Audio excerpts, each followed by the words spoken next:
Okay, welcome to Srila Prabhupada, our Founder-Acarya seminar, lesson 5. We're going out to sea in the Abhideya portion, where we're trying to commit ourselves more to Prabhupada's mission. So to do that, we have to find out what the mission is. And in the last lesson, we saw the mission, how it developed from seed to first buds in Jhansi. And we ended the lesson with our God Sister Jamini singing O Atlantic, as Prabhupada was crossing the Atlantic Ocean. And I think ideally, I had a revelation today that before we get into even that slide, I should just go back to the movie. That's what I had to do. Okay.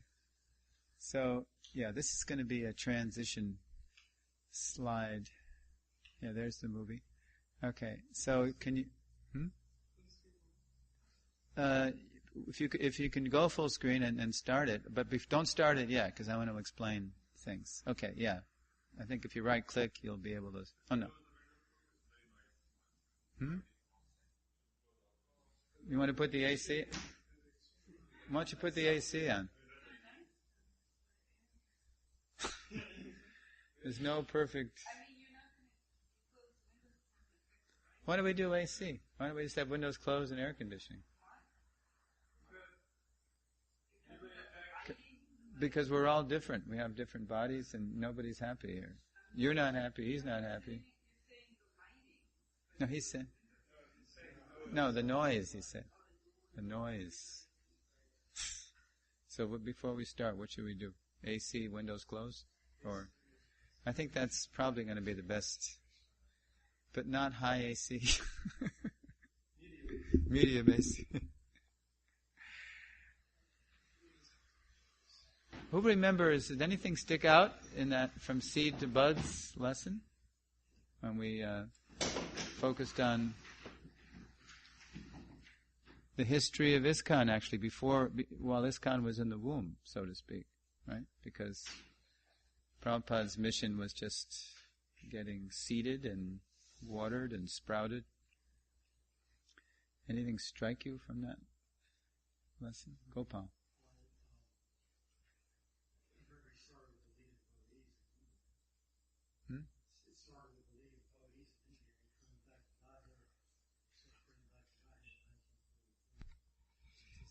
Yeah, you're pretty far along in the lesson. That's when we had the first flower bud.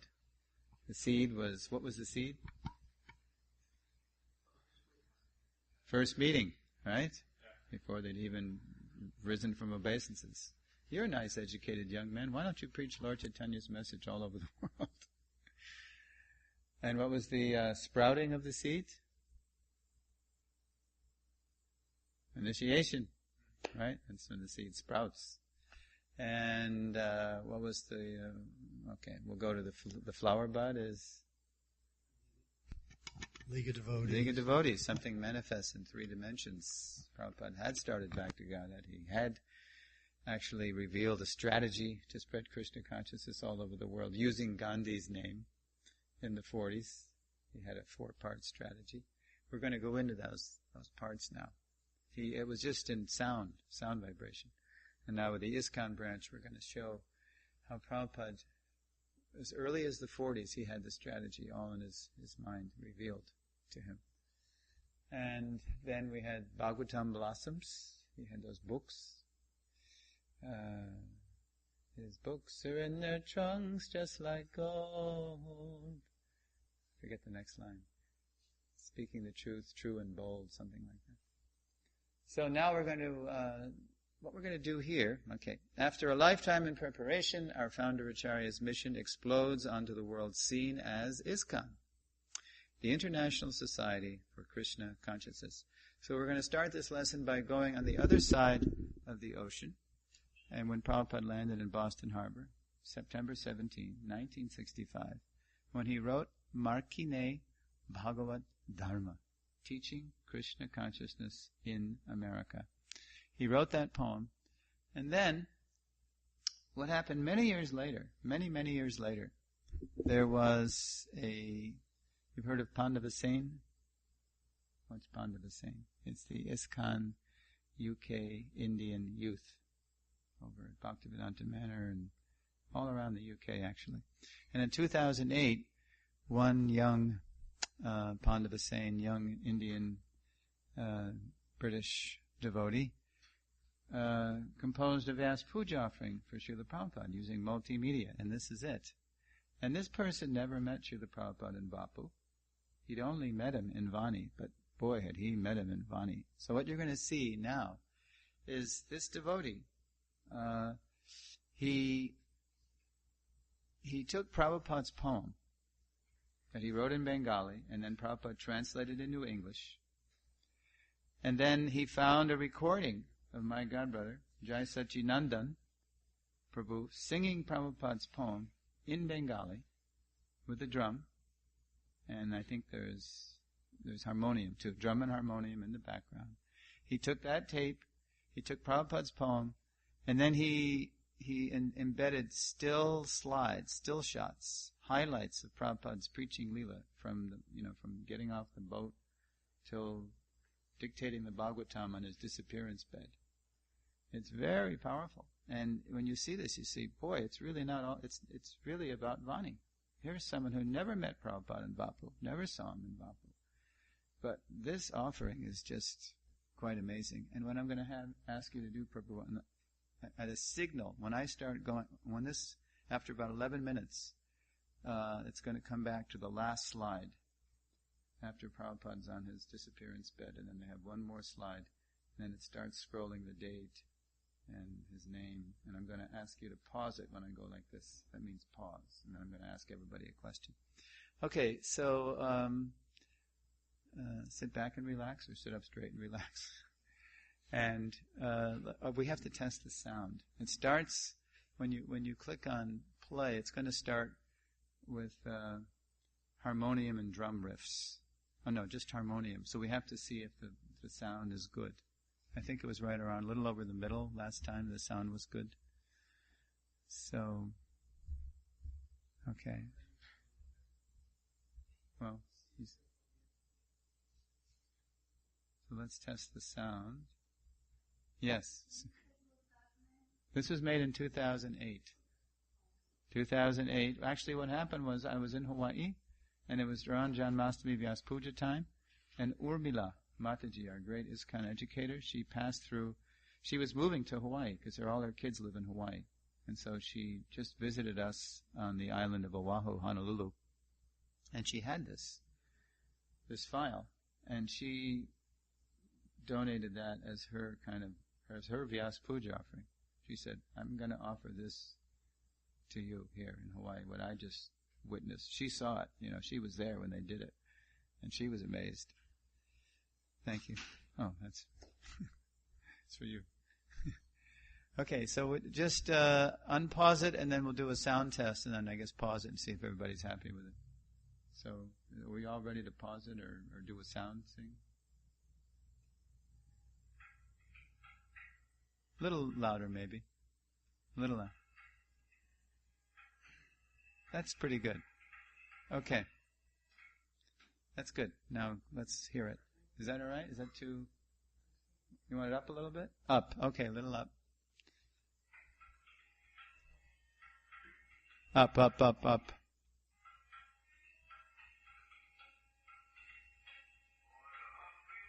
That's good.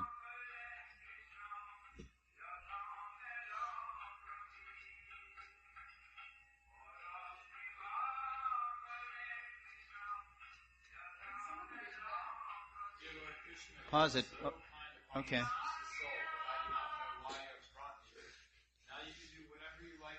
Okay, now let's... I think you can read it easier on different slides. Okay, you better come up then, because it's going to be awkward to No, I don't think we should. I think everybody should read it. But, yeah, be in a place where you can read it. Come on up. Sit on the bench. Yeah. Yeah, it's much better if you can... Okay, but you're going to get a stiff neck unless you... Anyway, go ahead.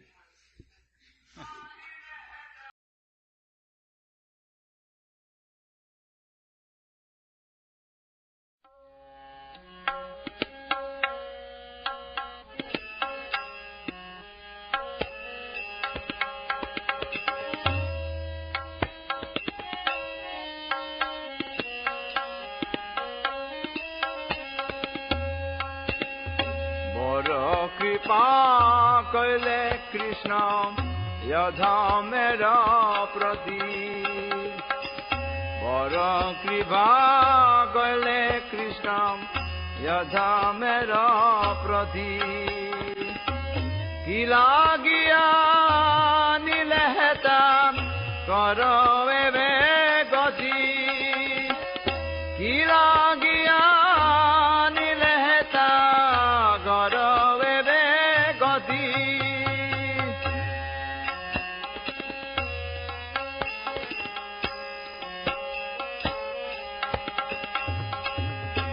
আছে কিছু কাজ তব এ অনুমানে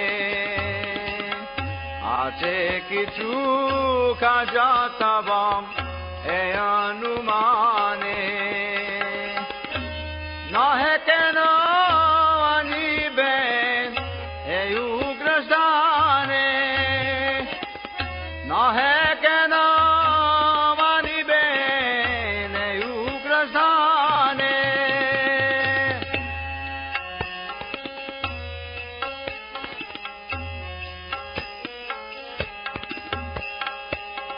রজস্তম গুণেরা শোভাইয়াচন রজস্তম গুণেরা শোভাইয়াচন বাসুতে কথা রুচি নহে সে প্রশ্ন বাসুতে কথা রুচি নহে সে প্রশ্ন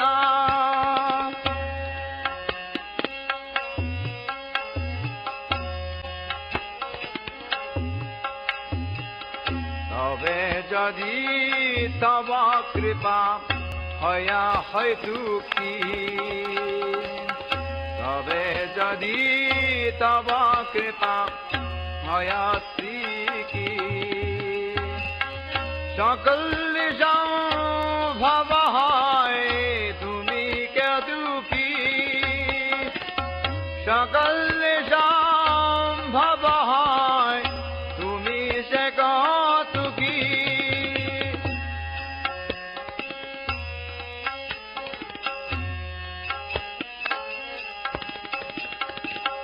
কিভাবে বুঝালে তারা বুঝে সে রস কিভাবে বুঝালে তারা বুঝে সে রস এত কৃপা কর প্রভু করি নিজ বশ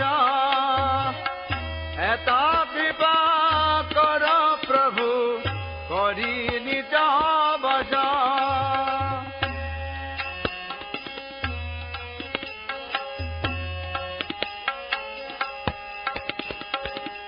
তোমার ইচ্ছা সব হয় মায়াব তোমার ইচ্ছা সব হয় মায়াবস্র তোমার ইচ্ছা নাশ মায়ার পরশ তোমার ইচ্ছা নাশ মায়ার পরশ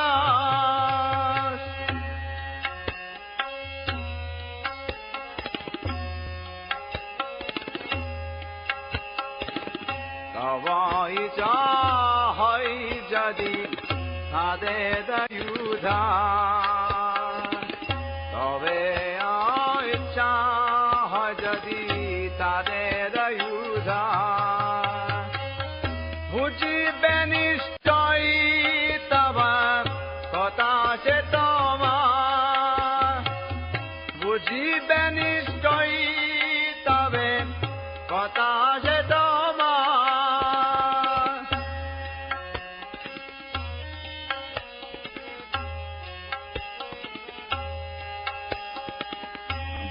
ভাগবতের কথা সে তবয় অবতার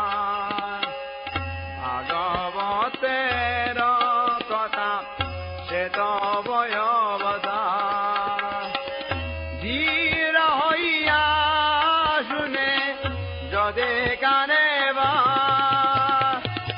ধীরা হইয়া শুনে যদি কানে বাবা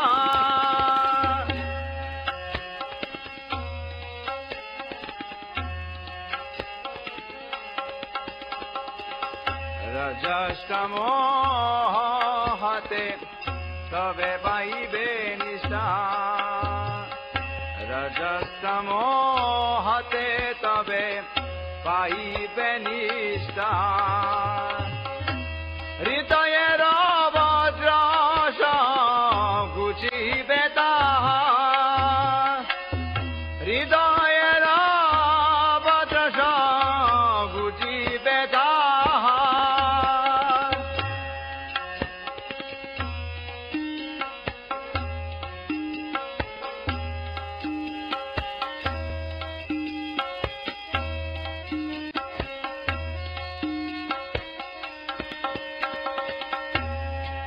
করে বুঝাব কথা বড় সে চাহি কি করে বুঝাব কথা বড় সে চাহি ক্ষুদ্রায় আমি নাহি না কোন শক্তি নাহি ক্ষুদ্রায় আমি নাহি না কোন শক্তি নাহি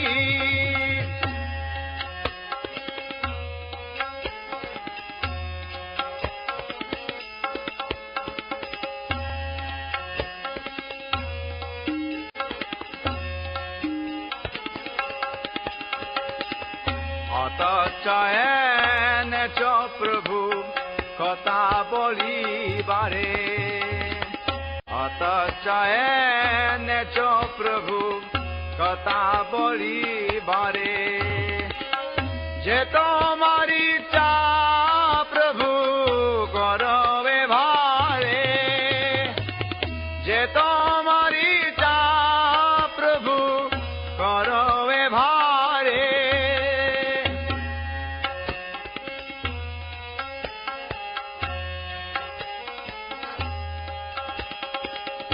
অখিল জগৎ গুরু বচন সে আমার অখিল জগৎ গুরু বচন সে আমার অলঙ্কৃত করিবা গমত্তা আমার অলঙ্কৃত করিবা গমত্তা আমার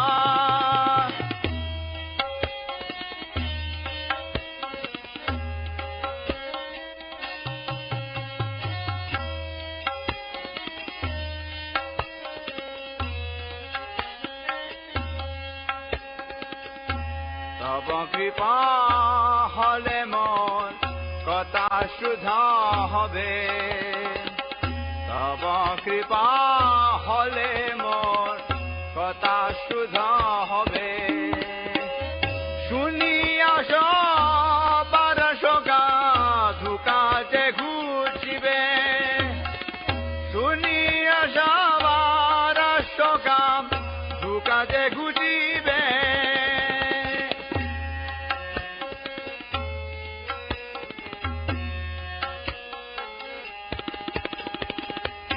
আনিয়াছ যদি প্রভু আমার নাচা দে নাচা নাচা প্রভু নাচা সে মতে কাশের পুতলি যতা নাচা সে মতে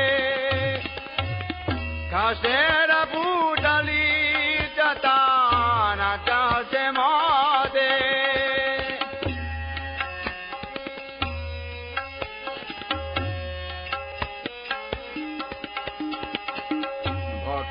নাই বেদনায় নামে কুদার ভক্তি নাই বেদনায় নামে কুদার ভক্তি বেদান্ত নামে বেশাদা কর ভক্তি Vedanta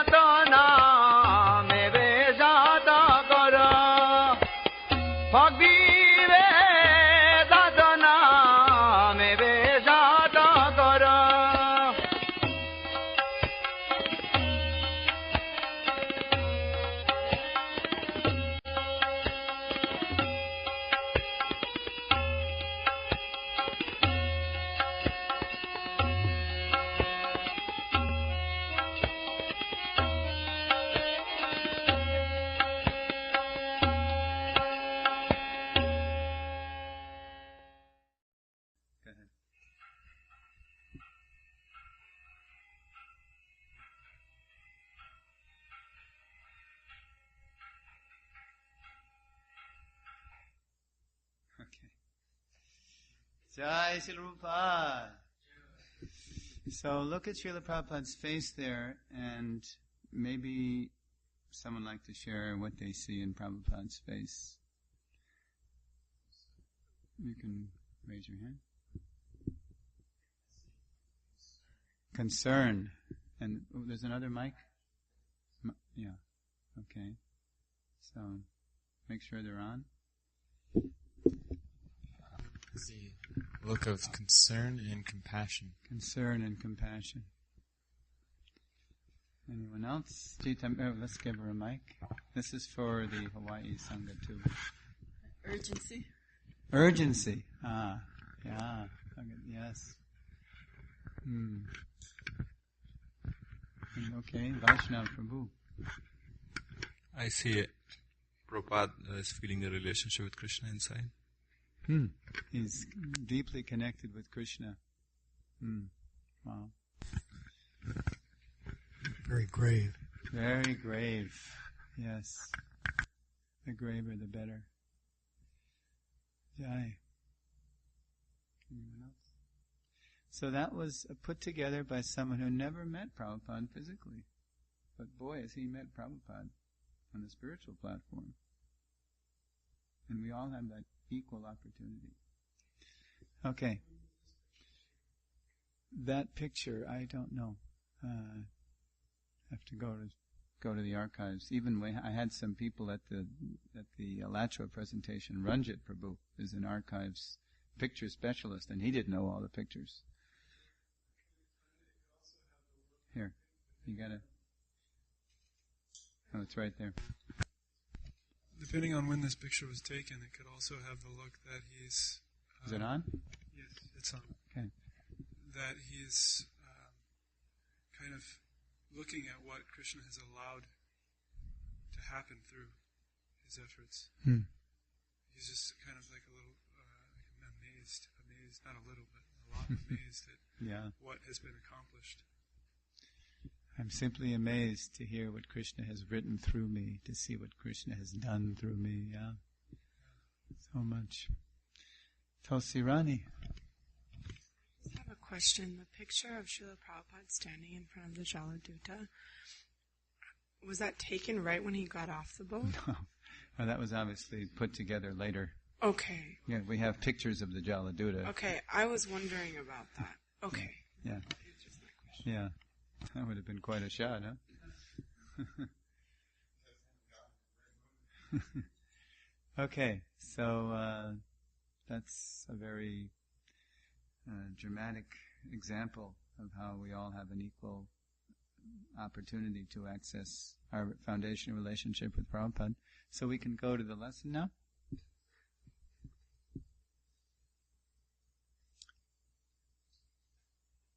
Yeah, there we go.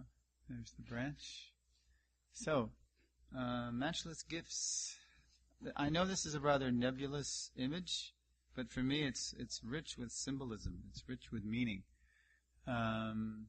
First of all, I see in the doorway 26 for 26 Second Avenue. Is there any other significance for 26? Raise your hand if you can think of a 26 symbol. Meaning here.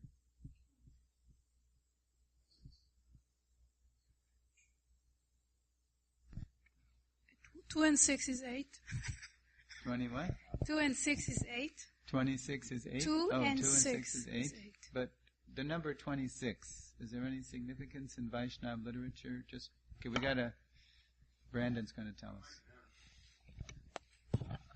I apologize if I'm not right, but is it 26 qualities of Yes. pure devotee? Yes.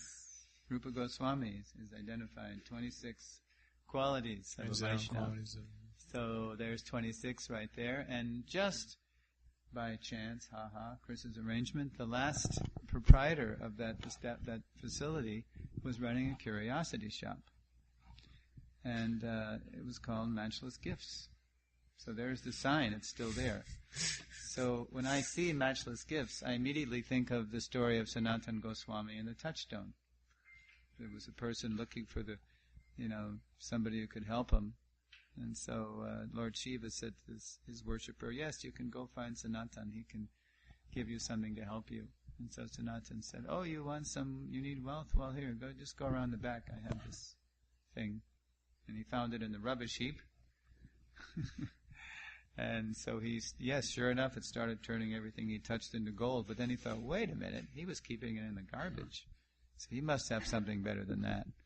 So sure enough, he went back and Sanatan said, "Oh, okay, now you're ready. You want the greatest thing? You really want the greatest thing?" Then he gave him Harinam, the holy name. So that's what Prabhupada was there to do. Give something greater than anything. The holy name of Krishna. And there is Krishna's brilliant incarnation in the counterculture era, appearing apparently to the uneducated when they first saw this picture of the Panchatattva that Prabhupada had Jadharani do. There's God and his friends appearing and looking like the ultimate hippies. Right? There they are, singing and dancing in the streets. It wasn't such a stretch for us to go from, at least we were doing guerrilla theater and rioting and everything on the streets in those days, just trying to protest the status quo. And so when we went out on Sankirtan, it wasn't, it was kind of like the next step. It was the ultimate step, but we were kind of used to being on the street anyway, at least I was. Okay, so matchless gifts. And what else here? Okay, next slide. So there it is. There's the nice collage that the devotees put together. It was a booklet too. You have the booklet here? Okay, yeah. So I think I'm just going to put that slideshow before the lesson. We'll just make those two media transitions. Markine Bhagavat Dharma. How did Jai Sachinandan do with pronouncing the Bengali? Did you understand his Bengali? It was okay? It's good? That's good.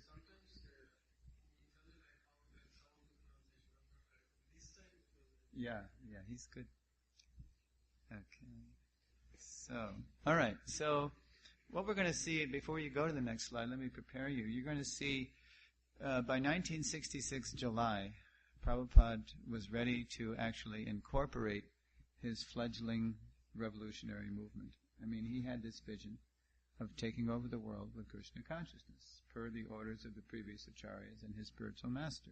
So as early as the spring, when he was still stuck in the Bowery, the bowels of New York City, the bowels of Kali Yuga, he was approaching people to draw up legal papers to start to incorporate ISKCON.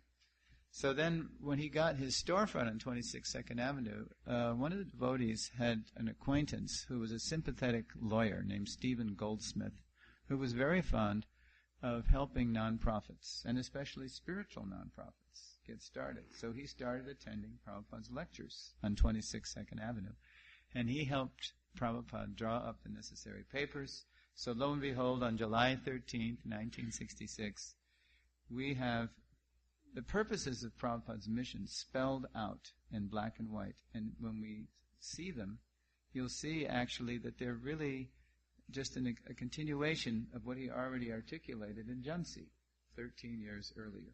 In Jhansi, he had his League of Devotees prospectus. He came out, he told everybody what the League's about, he invited people to participate, invest in the movement.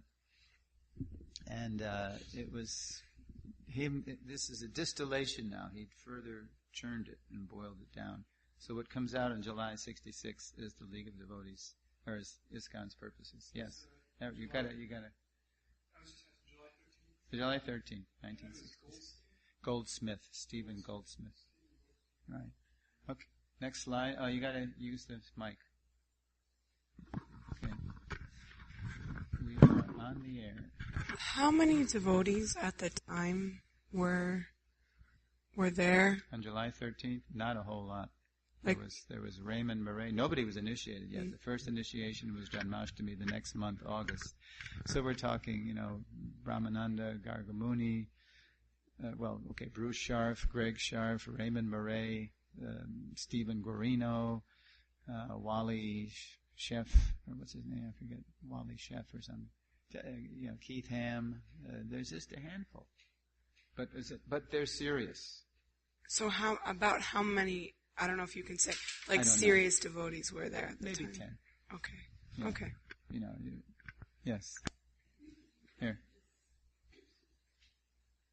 This is July now. This isn't even the next month. This is July 13th. I think Mukunda Maharaj describes this in his book as they didn't actually feel very serious yet. Okay, I was asking yeah. them to do this, and I was like, oh, okay. No Yeah, big deal. well, it's a They relative weren't term. feeling committed. Commitment. It's a relative term, but it's the most serious that Swamiji has ever had. I mean, serious means they're really fascinated by Srila Prabhupada, and they really appreciate him, you know. So sure, in terms of what we think is serious and sincere, it's nowhere near that. But they're genuinely, interested in the Swami, and they have nothing else to do, better to do. I mean, actually, two of them do have jobs, or three. Rupanuga had a job, Robert Corrins and Stephen Guarino, and who was the other one? Oh, and Bruce Scharf. One teacher, one social worker, one another social worker. So, but they were regulars. I guess that's what makes it serious. Like Mother Vishaka once told me, I said, Mother Vishaka, do you know when a deity is actually installed? And she said, well, Srila Prabhupada said a deity is actually installed when the puja is regular. When the puja is regular, then Krishna is pleased to come. That's the essence of installation. When it's not whimsical or casual, or whenever I feel like it, but when the puja is regular, when there's a dedication to that point. Okay, we better go on. So let's look at the purposes. ISKCON 7 purposes. There is Srila Prabhupada famously posing in the courtyard between 22nd Avenue, the storefront, and his apartment in the back. There's a courtyard, and there's a bird bath. It was still there the last time I was there. There's a bird bath, and there's a bird feeder. And Srila Prabhupada posed there. It's just a little, courtyard surrounded by the walls of buildings. And now, you have a question? No? Okay. And now we're going to look at the purposes. Go ahead. One by one, Janitai. And no, just keep it up at A. Systematically propagate spiritual knowledge to society at large and to educate all people in the techniques of spiritual life. And as you read these purposes, try to think what the overarching purpose is. What's the purpose behind the purpose? It's all in these purposes, but... okay, go ahead. To propagate consciousness of Krishna as it is revealed in the Bhagavad Gita. C. To bring the members of society together with each other and nearer to Krishna. ... because I don't put the whole thing there. I just give the essence to help clue you to the overall purpose. Go ahead. D. To teach and encourage the Sankirtan movement, the congregational chanting. ... Mm-hmm. To erect the members and for society at large a holy place of transcendental pastimes. ... To bring the members closer together for the purpose of teaching a simpler and more natural way of life. ... And lastly, with a view towards achieving the aforementioned purposes, to publish and distribute periodicals, magazines, books, and other writings. Okay, okay. Prabhupada, 13 July 66, New York City. There are different, ideas in there, but if you had to pick one main theme in there, raise your hand if you can identify a theme in those purposes. Scan them and then. Certain words come up again and again there, which indicate really what ISKCON is all about.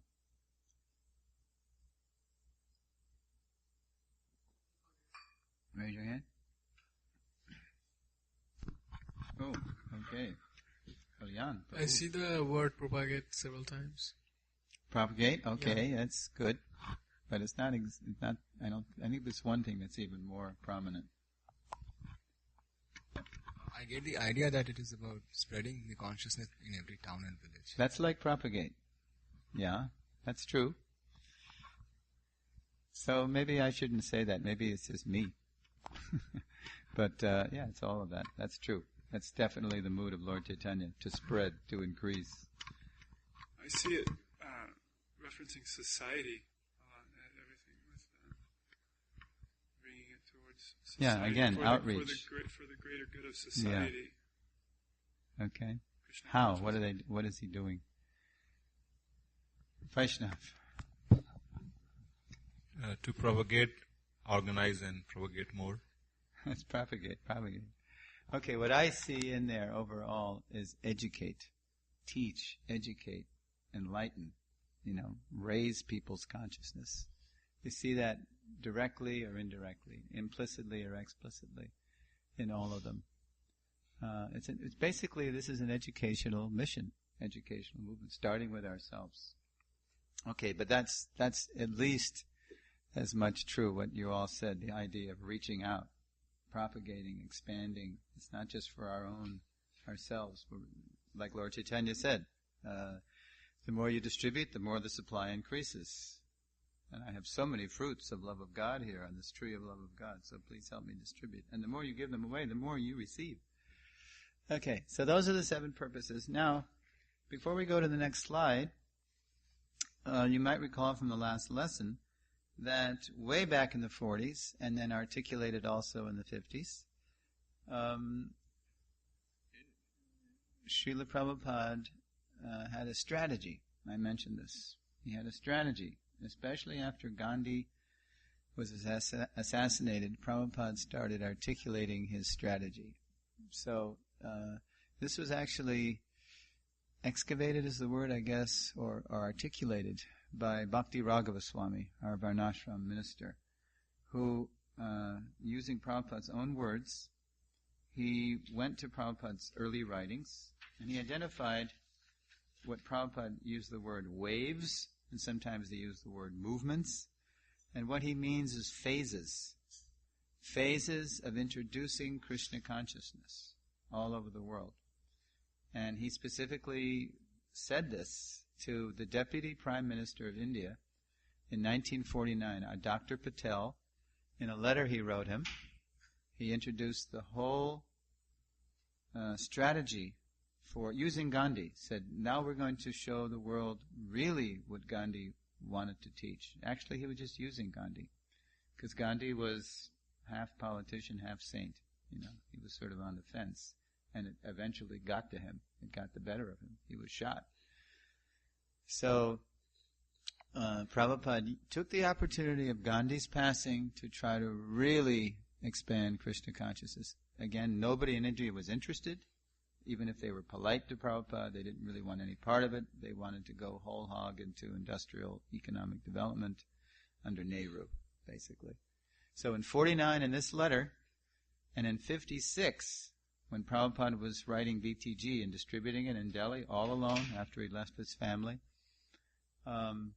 he especially articulated this strategy, the strategy that he expressed privately to Dr. Patel, the Deputy PM of India. He actually articulated, spelled out even more in over a couple of issues, I think May and June, 56. So let's go to the first phase of the strategy. His 4-phase strategy for ISKCON. Okay, next click. Phase 1, holy names and holy books. So before we get into this, okay, I've said enough. I think we can go right into it, especially since time is passing. What we're going to do is we're going to show little excerpts from Prabhupada's 40s and 50s writing to show you how it really was all in his heart. All the phases were right there.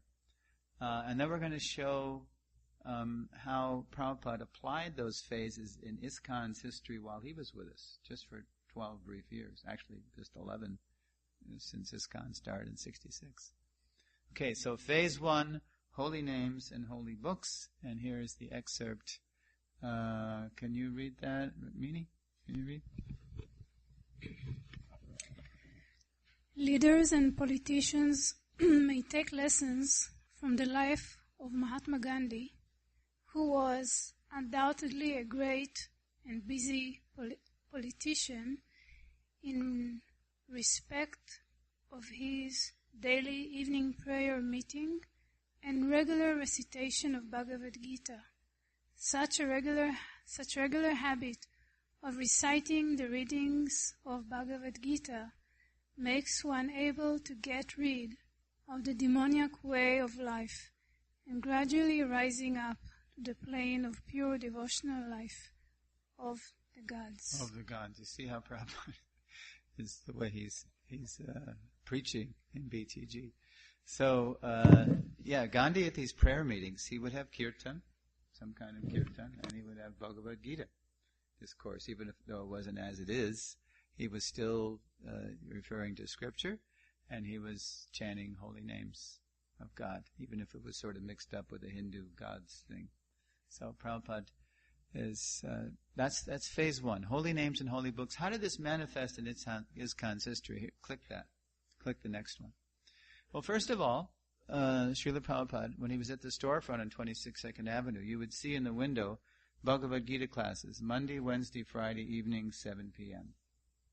Okay? And then when the devotees were ready, after that summer and that fall, he started taking them out of the womb, so to speak, out of their cocoon at 26, and he started taking them to the parks, leading the way, and he took his little fledgling devotees and he had them sing Hare Krishna in the parks, and they were really shy to do that, but that's what he was doing. So he was teaching classes on Gita, and you can also hear in the recordings Chaitanya Charitamrita readings, which became the outline for teachings of Lord Chaitanya. And he was chanting Hare Krishna, both in the storefront and in Washington Square Park and in Tompkins Square Park. Okay, so that's how things generally did start in ISKCON all over the world, in these holy names and holy books. You'll see overlap in these phases, and you'll see it didn't always happen that way. The way, we'll get into that. Sometimes Prabhupada adjusted these phases. Okay, so holy names and holy books. Next click. Phase 2, temples and deities. Raise your hand if you know where Prabhupada is and what he's doing. Well, you gotta raise your hand. Oh, Rukmini's got it, and you gotta speak into the mic. Where is Srila Prabhupada? This is in Vrindavan. Do you know when it is? I just speculate here. 71. 75. Ram Nomi. What's he doing? He's installing. This is the inaugural arti for Sri. Who is it? It's Krishna Balaram. Krishna Balaram. Yeah. He's doing the inaugural arti on Ram Nomi, April 1975. Krishna Balaram. So wonderful. So if that's phase 2, once you've introduced the holy books and you get people to chant, and then you can introduce some deity worship. So let's see, how about Vaishnav? You read this, Prabhu, you click, and here's another BTG excerpt. The temple entry movement of Mahatma Gandhi is another attempt to deliver people in general from spiritual degradation, and by such movement the mass of people can be saved from gliding down to the lowest status of demoniac life. 1956 BTG. Okay, now there's one more. Go ahead. Yeah. The mission of Gita Nagari must have its aim, amongst others, to rectify the anomalies that have entered into the life of these centers of spiritual education and regenerate them to the sense of spiritual life through the exemplary life of devotees. Srila Prabhupada would always tell us how the temples in Kali Yuga have become just empty places very often, or even if they're active, they're just showing the deity, they're collecting some money. There's no education going on. People aren't being trained. Mahatma Gandhi's sentimental idea was that people should be just stamped.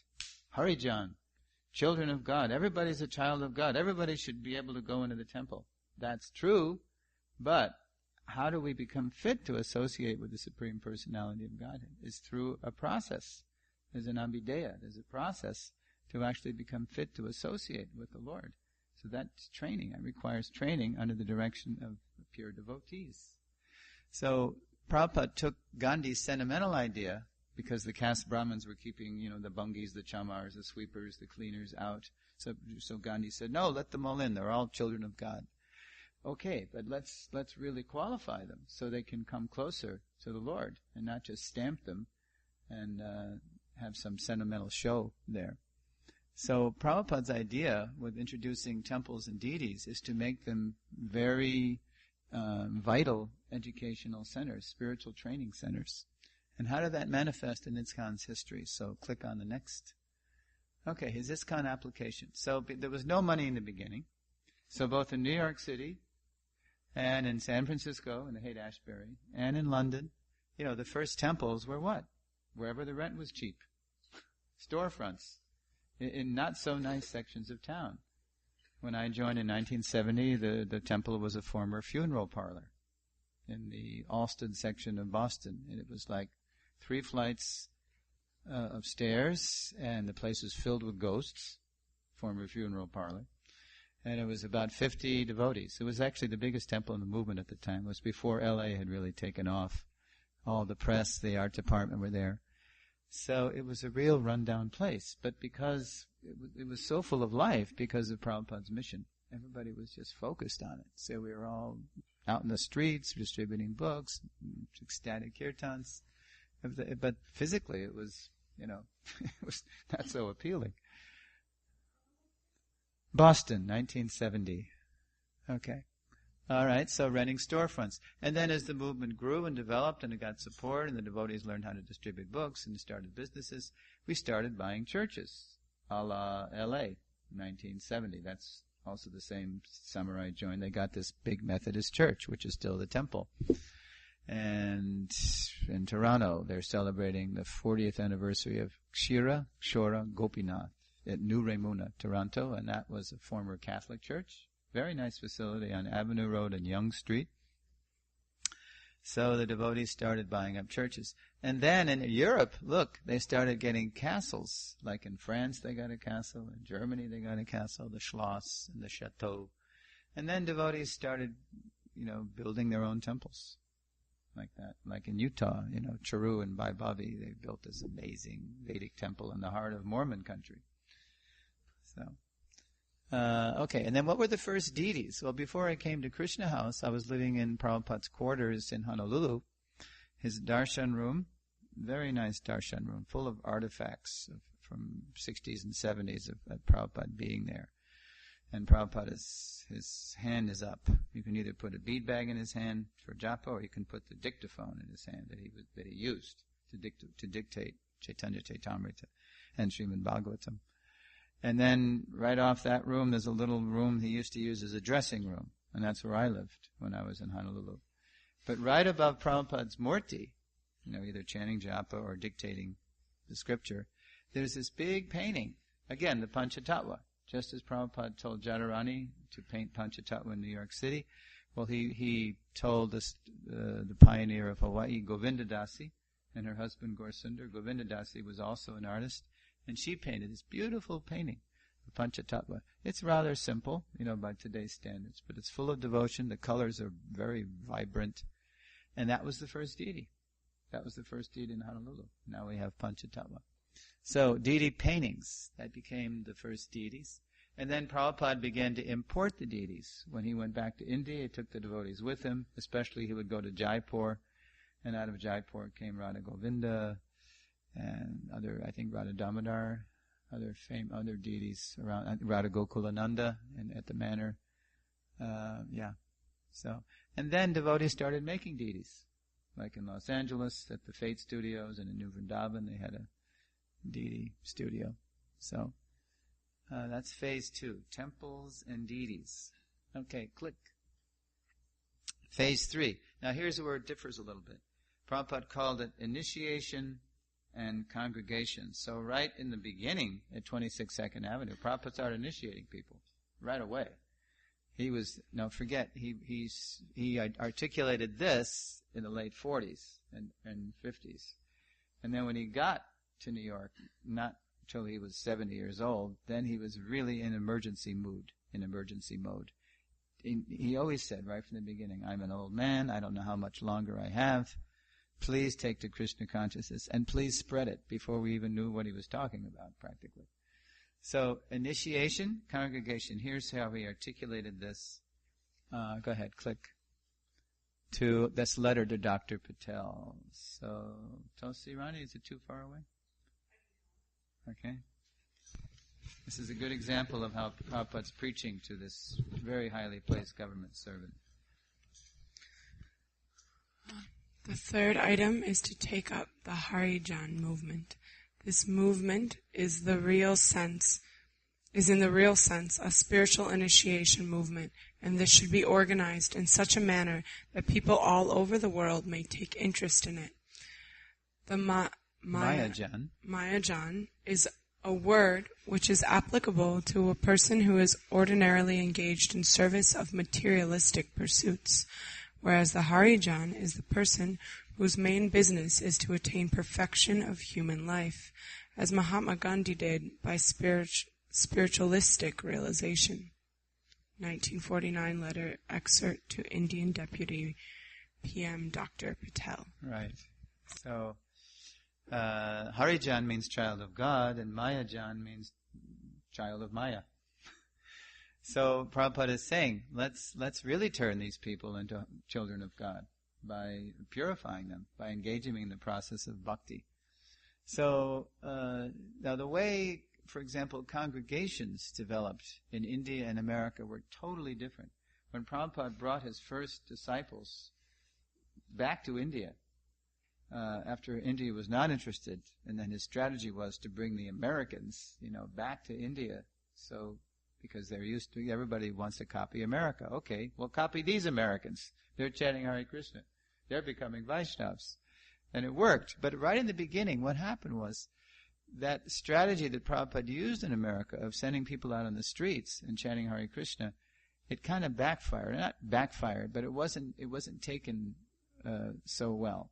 In a place like Surat, for example, in Gujarat, it was received well. They received the devotees like kings and queens and saints, and it's legendary how they were received there. But in Bombay, in Delhi, in Calcutta, the newspapers blasted them. They said, these are hippies. These are just sporadic faddists. That was one phrase that came out. And so Prabhupada could see right away that his devotees, his dancing white elephants, as he called us, were being misunderstood, and he immediately called them together and he said, okay, we're going to start right away. What we're going to do is, in India, we can start life membership right away. Because right beneath the surface of the Indian psyche is Krishna consciousness. Even though they say they want to, be modern and be Western and be industrial, they have a sentiment for Krishna. So he had the devotees approach government leaders and business leaders, and to invest, to become life members. For 1,111 rupees, they could join the Hare Krishna movement as life members, and they'd get all the books that were coming out, and they'd get prestige. He was appealing to their idea that you'll be part of a prestigious movement to spread, India's glory, Vedic culture, all over the world. And so they went for it. Now, how did we get our life members in the West? There was no such thing. We were all just, huddled in these urban communes, just trying to follow the four regulative principles, just trying to chant Hare Krishna.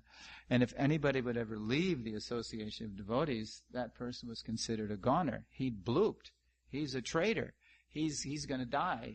There's no way. He's lost now. He's in Maya. It's either you're in the temple or you're out. Because it's like when you plant a tree, you've got to fence that tree, that little sapling. You've got to protect it.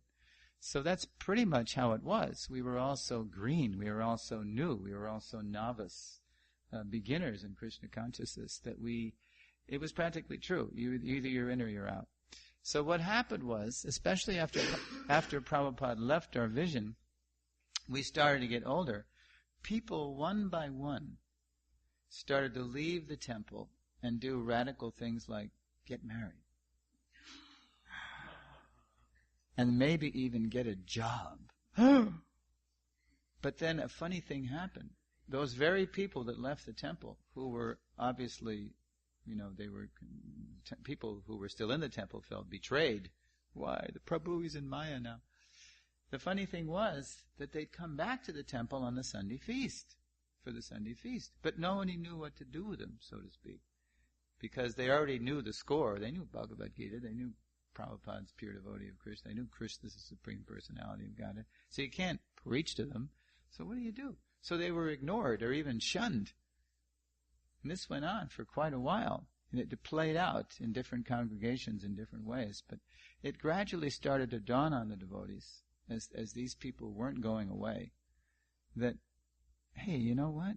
These are our people. They're our congregation. So the first congregation, like in America or in England, for example, they were the former temple devotees who just were entering into a different stage of life. But in non-varnashram ISKCON, where everybody's expected to do the same things, just chant Hare Krishna, just distribute books, just, follow the four regulative principles. Just, everybody's kind of on the same platform. There was no scope for next phase of life, practically. Even if though Prabhupada talked about it. So anyway, but it started to change when it was seen over time that these are sincere people. They're devotees. Just because they're not in the temple doesn't mean they're not devotees. So we have this life membership, congregational ministry. Now we have Namhat, Bhakti Bhiksha programs that actually were envisioned as far back as Bhaktivinoda Thakur, almost 100 years earlier.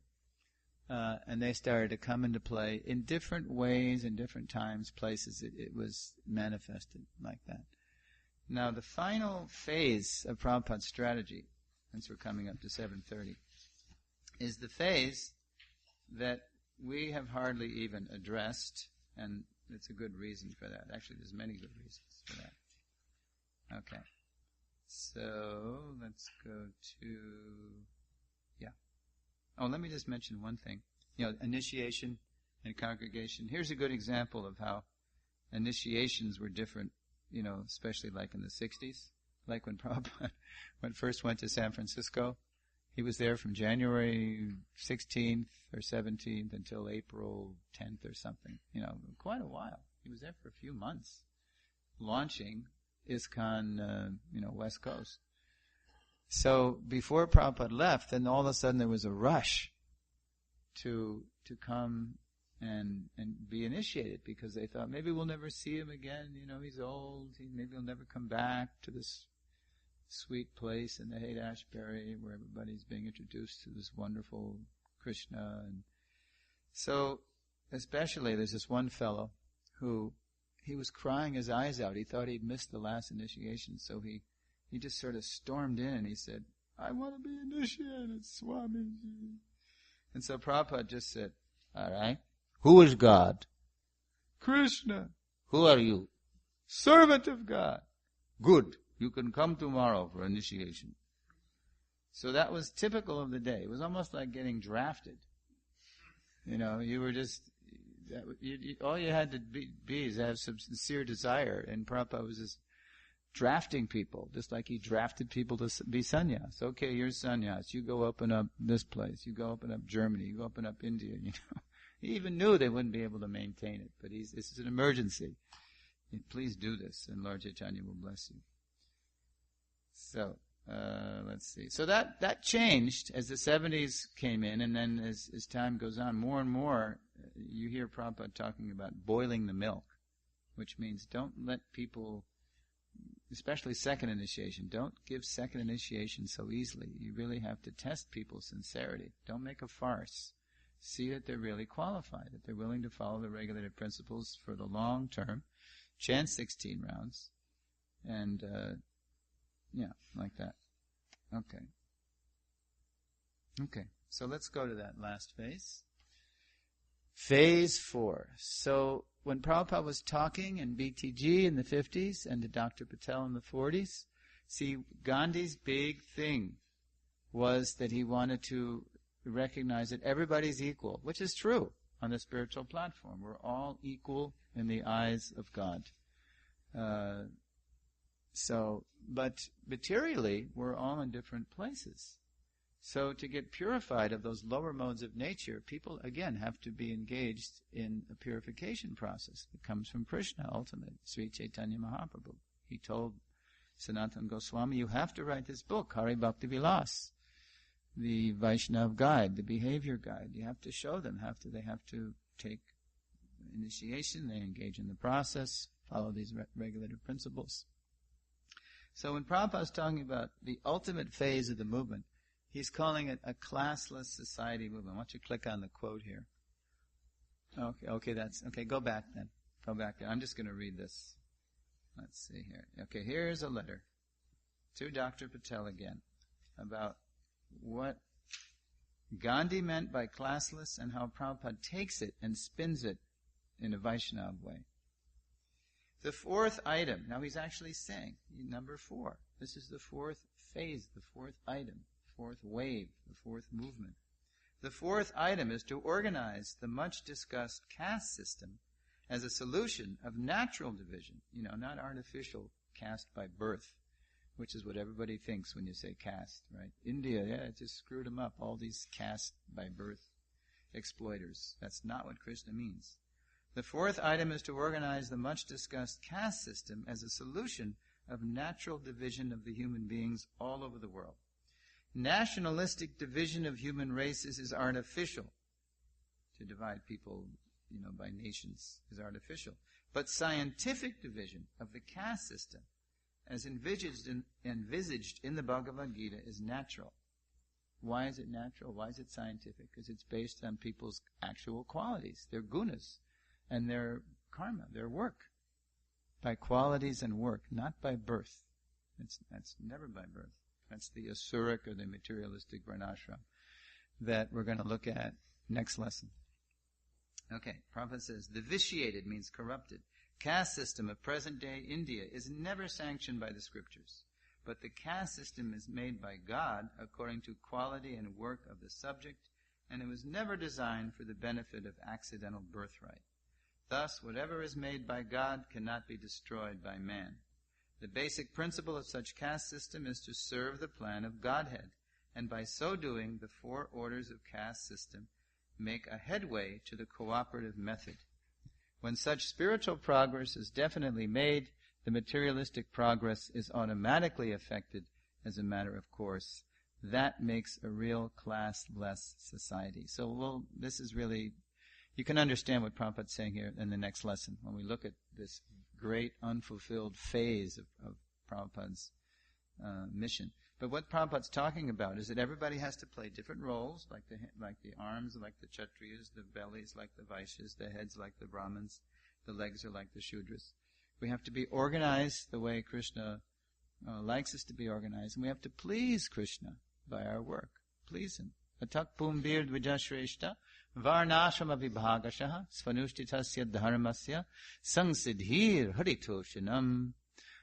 This is Sutta Goswami saying to Naimisharanya sages, O best among the twice born, it is therefore concluded that the highest perfection one can achieve by discharging the duties prescribed for one according to caste divisions and orders of life, in other words, according to how we really are, our qualities and work. What's the highest perfection? Is to please the personality of Godhead. It's not to lord it over people. It's not to falsely claim some prestige. It's not to be upwardly mobile, whatever. It's to please God. Okay, so Varnashram, we're going to look at it in the next lesson, but it is the great kind of unexplored frontier, mostly. And I'm just going to look. Okay. So don't worry if you don't understand the whole thing, because it's kind of like a little preview here. But the great unexplored phase of Prabhupada's mission comes up in the last year that he's with us. I mean, it came up in 74 when he said, okay, now it's time to start Varnashram colleges, which never happened. But finally, as Prabhupada's leaving us, he reminded us that this phase 4, which turns out to be nothing less than the half of Prabhupada's mission, is completely unaddressed. So here we have an excerpt. Go ahead. From Tamal Krishna Maharaj's diary. I'll set up the quote by reading this first. This is from TKG's diary. Bhakti True Maharaj serves Srila Prabhupada every morning from 3:30 to 5:30. Bhakti True. Srila Prabhupada, if you stay 3 years more, so much can be done. This is a 10th August 77 entry, so that means it's just a few months before Prabhupada leaves. Srila Prabhupada answered. Okay, Brendan, read that. Okay, read get the microphone. First one? Yes. First one. I have done only 50% of what I want to do. The farms have to be done. The farms have to be done. If they are established, Varnashram will be established. Okay, so that was not recorded.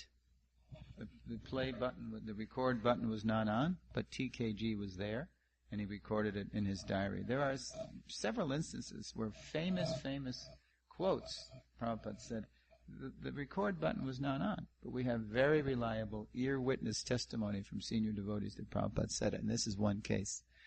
Okay, here's another, I'll set up this quote. This is Abhiram, who was Prabhupada's personal nurse in 77. Abhiram, and this is from a phone interview. I was personally present on 2 occasions when Srila Prabhupada spoke about how important establishing Varnashram was to him. Both times were in the summer of 77, in Prabhupada's room in Vrindavan, before he left to go to London. At the time, Tamal Krishna Goswami was Prabhupada's personal secretary, and I was Prabhupada's assistant, like his nurse. Oh, he says, I was also Prabhupada's nurse. The first time, several devotees were with Srila Prabhupada. We knew that his health was getting weaker. He was talking to the devotees about his imminent departure. Okay, now go ahead, Brandon, read. I have one lamentation.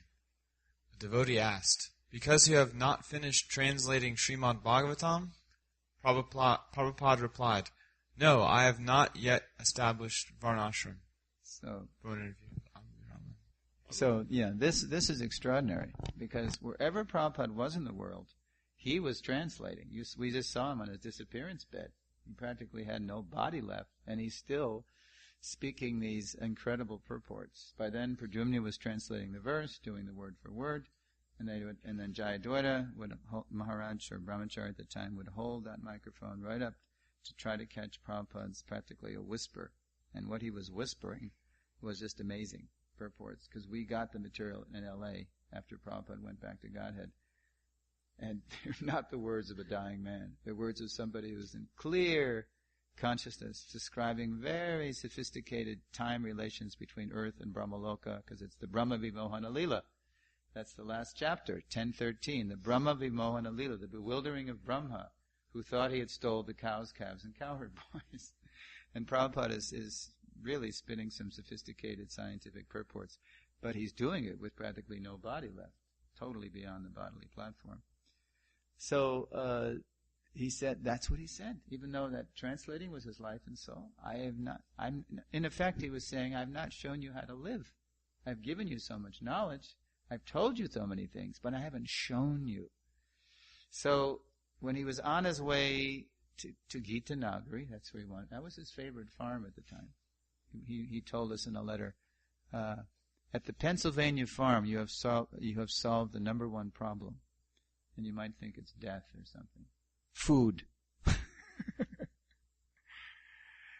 So, yeah, Prabhupada just loved the food production and the milk production at Gita Nagari. So he was on his way to Gita Nagari to sit down, he said, and I'm going to show you how to live in Varnashram. So he never got to do that. By Chris's arrangement, he left it to us to consult Prabhupada's Vani seriously and figure it out and do it. And now people are finally starting to do it. It's all there. The blueprints are there. So, click one more. His application, barely begun.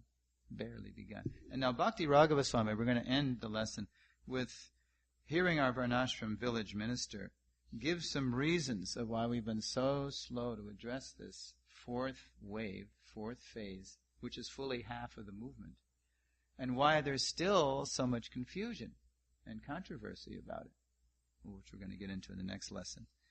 So first Maharaj sums up. He says, these 4 waves or phases remain the main focus of ISKCON today. These 4 waves are meant to support and complement one another. With any of them missing, Srila Prabhupada's mission becomes jeopardized. The 4th wave has yet to come. It remains unfulfilled since Srila Prabhupada's departure. It refers to Srila Prabhupada's reference to bring a complete, quote, overhaul to present-day society. And now he starts to get into why we've been so slow, because it's so different. It's so radically different from the kind of Brahminical, strictly Brahminical focus he had for most of his time with us.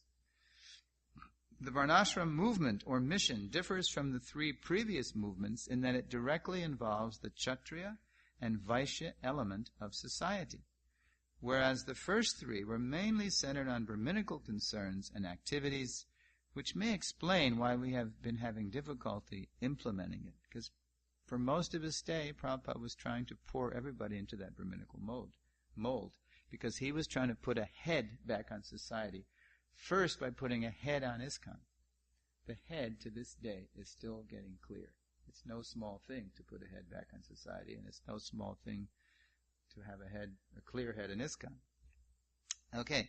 One reason we have failed to take up Varnashram has been our fixation on city temples. Doesn't mean city temples are important. Don't start getting an attitude like that. It just means we've limited ourselves. Okay? In order to accommodate the Varnashram mission, we need to make a paradigm shift. In order to accomplish this, education, exposure, and training. That's Prabhupada's mantra. Training, training, training. Like in business, location, location, location.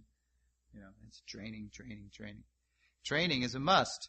For this reason, Srila Prabhupada has urged us to establish Varnashram colleges. There's no need for Varnashram colleges in Vedic culture.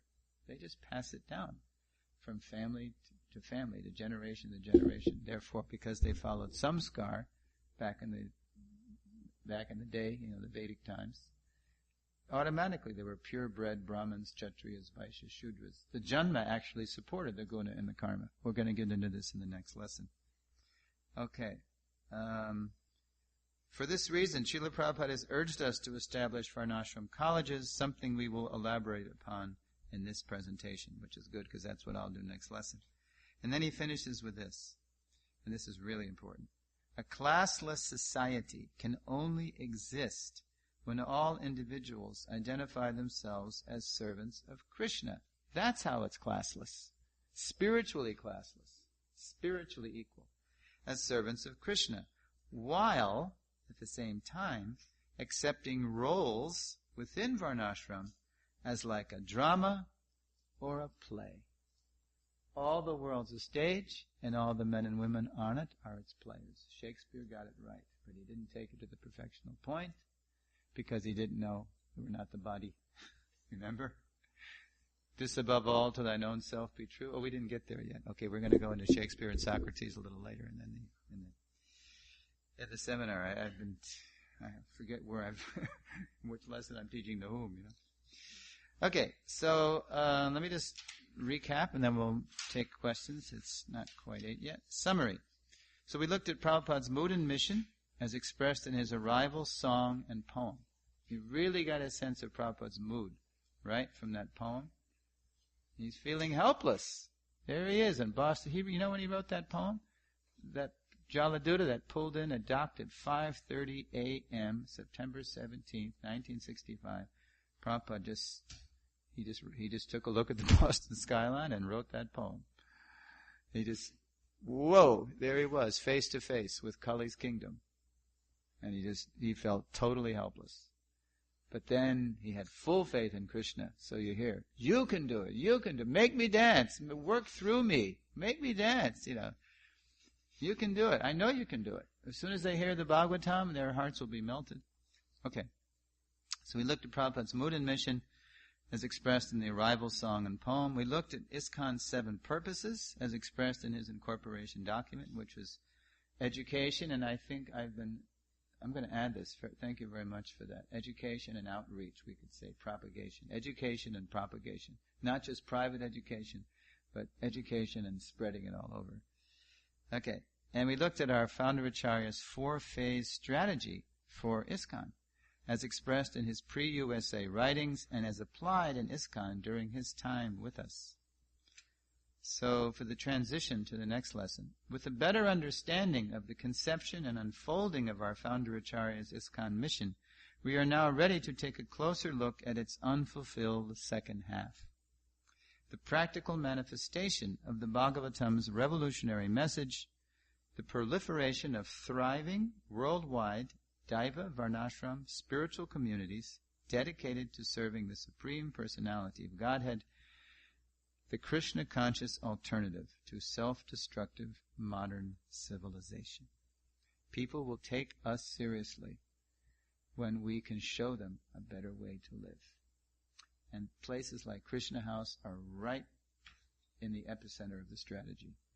Temples, training centers, restaurants, reading rooms, Varnashram colleges. We have little seedlings of that, like at Radhadesh, maybe, or in places in India.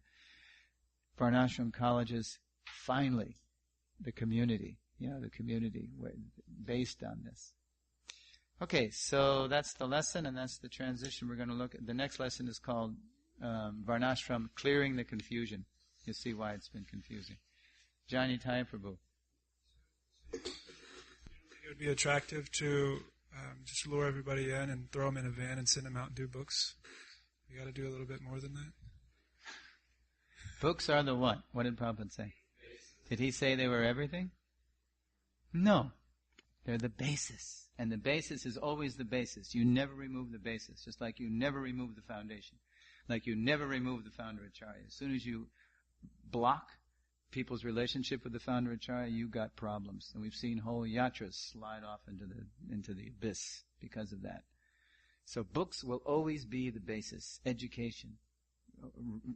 Uncovering people's chit potency, their knowledge potency, making them aware of Krishna, of the pure devotee, of so many mentors they can get in our ISKCON Sangha to join the Parampara. Everybody should be trained. There's basic training. So the temples are actually meant for basic training.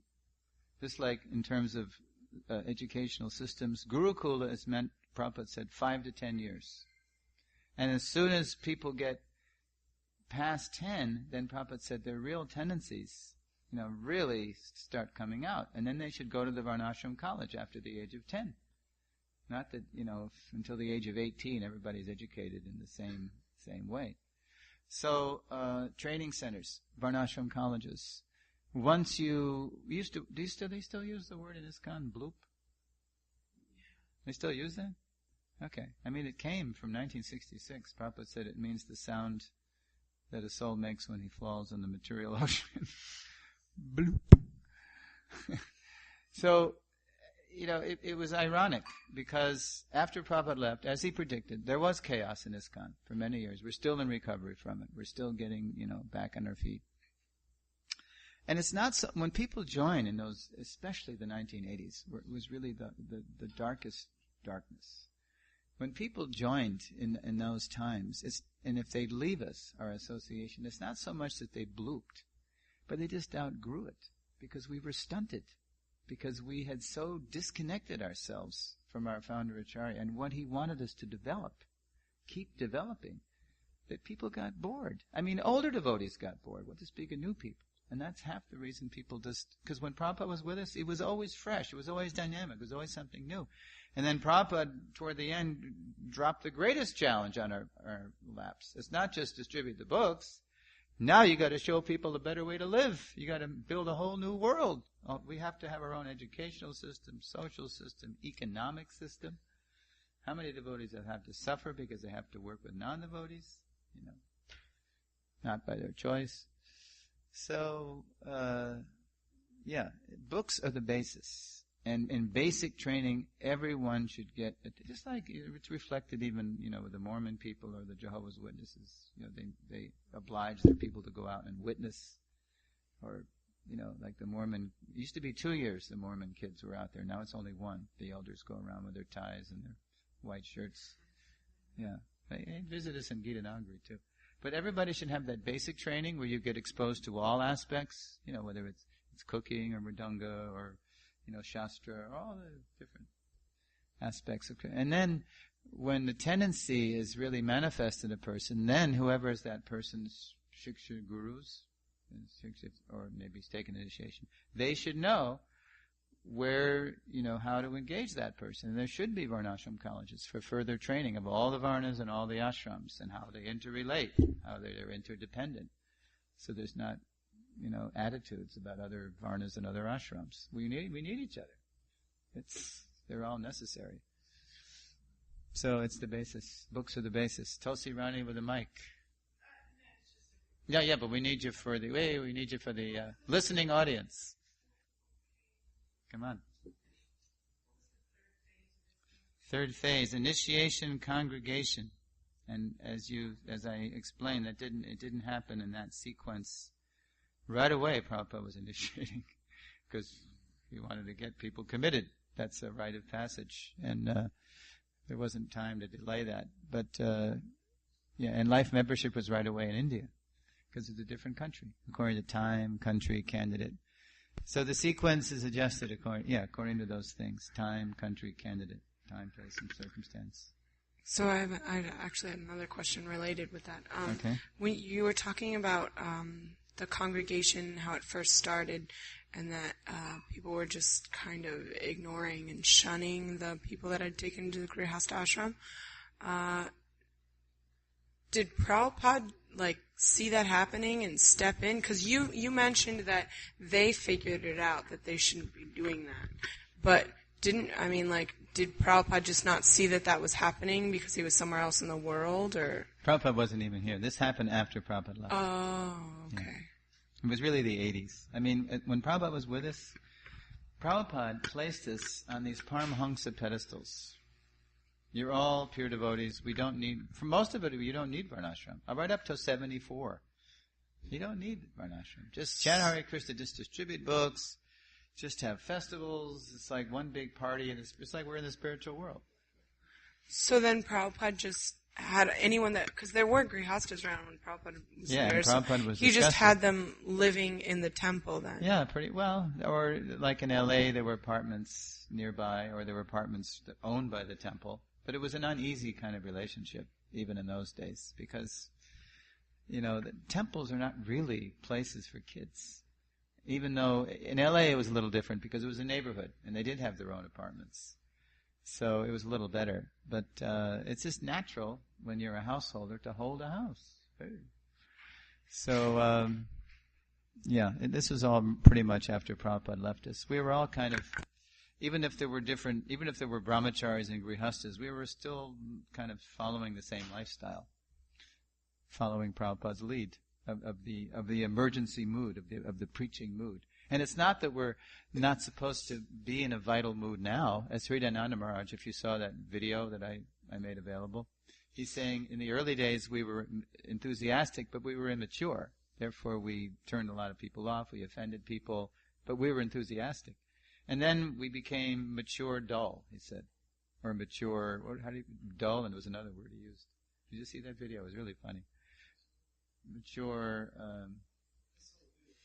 he said to the point where we had a phenomenon when we were mature dull of parents having been through the Hare Krishna explosion in the 60s and the 70s.